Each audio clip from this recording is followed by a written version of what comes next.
اکثر لوگ سمجھتے ہیں کہ تاریخ صرف واقعات کا مجموعہ ہوتی ہے، لیکن کیا یہ سچ ہے؟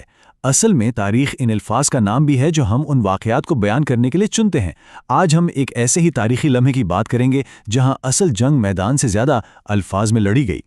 1857 ہندوستان کی تاریخ کا ایک فیصلہ کن موڑ، ایک ایسا سال جس نے برے صغیر کا نقشہ ہمیشہ کے لیے بدل کر رکھ دیا۔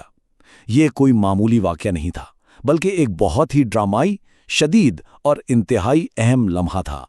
لیکن سب سے بڑا سوال یہ ہے کہ آخر اس واقعے کو کہا کیا جائے، اسے کیا نام دیا جائے؟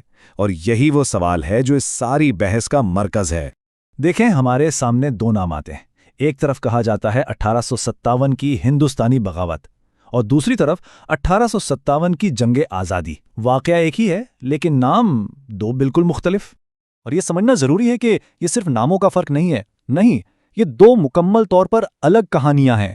ہر نام کے پیچھے ایک الگ نظریہ، ایک الگ تاریخ، اور سچ کہیں تو ایک الگ سچائی چھپی ہوئی ہے۔ تو چلیں ذرا گہرائی میں اترتے ہیں اور پہلے نام کو دیکھتے ہیں، بغاوت۔ آخر اس ایک لفظ کے پیچھے کیا سوچ چھپی ہے؟ دیکھیں، اگر ہم بغاوت یعنی ریبیلین کا مطلب دیکھیں تو یہ ہے ایک قائم شدہ حکومت یا حکمران کے خلاف پرتشدد یا کھلی مزاحمت۔ یہاں سب سے اہم الفاظ ہیں قائم شدہ حکومت۔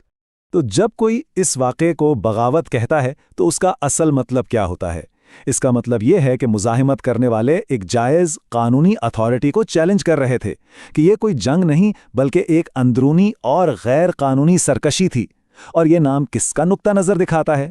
ظاہر ہے قائم شدہ طاقت کا، یعنی انگریزوں کا، جو اس لڑائی کو ایک جرم کے طور پر دیکھتے تھے۔ اچھا، اب آتے ہیں سکے کے دوسرے رخ پر، جنگ آزادی۔ چلیں دیکھتے ہیں کہ یہ نام ہمیں کیا کہانی سناتا ہے۔ اب جنگ آزادی کا مطلب کیا ہے؟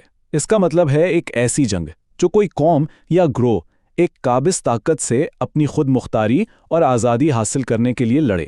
یہاں فوکس کس چیز پر ہے؟ خود مختاری اور آزادی پر۔ تو جب ہم جنگ آزادی کا لفظ استعمال کرتے ہیں تو یہ پورے واقعے کو ایک قومی آزادی کی جدوجہد بنا دیتا ہے۔ یہ اسے ایک غیر ملکی طاقت کے خلاف ایک جائز، ایک حق پر مبنی لڑائی کے طور پر پیش کرتا ہے۔ اور یہ کس کا نقطہ نظر ہے؟ یہ محکوموں کا، یعنی ہندوستانیوں کا نقطہ نظر ہے۔ تو اب ہمارے سامنے دو بالکل مختلف نقطۂ نظر آ چکے ہیں۔ چلیں اب ان دونوں کو جوڑ کر دیکھتے ہیں کہ اصل میں ہو کیا رہا ہے، کیونکہ تاریخ دراصل ایک دلیل ہی تو ہے۔ یہاں دیکھیں تو سب کچھ بالکل واضح ہو جاتا ہے۔ حکمرانوں کے لیے یہ انڈین ریبیلین یا بغاوت تھی، یعنی ان کی جائز حکومت کے خلاف ایک غیر قانونی حرکت۔ لیکن محکوموں کے لیے یہ جنگ آزادی تھی، یعنی اپنی آزادی کے لیے ایک خود مختار جدوجہد۔ تو یہاں اصل نقطہ کیا ہے؟ وہ یہ کہ جو نام استعمال ہو رہا ہے وہ صرف اس واقعے کو بیان نہیں کر رہا، وہ اس پر ایک دلیل دے رہا ہے، ایک آرگیومنٹ پیش کر رہا ہے۔ آپ جو بھی نام چنتے ہیں، آپ اسی وقت اس واقعے کی اخلاقی اور قانونی حیثیت پر اپنا ایک موقف طے کر لیتے ہیں۔ اور یہیں پر وہ مشہور کہاوت یاد آتی ہے کہ تاریخ فاتح لکھتے ہیں۔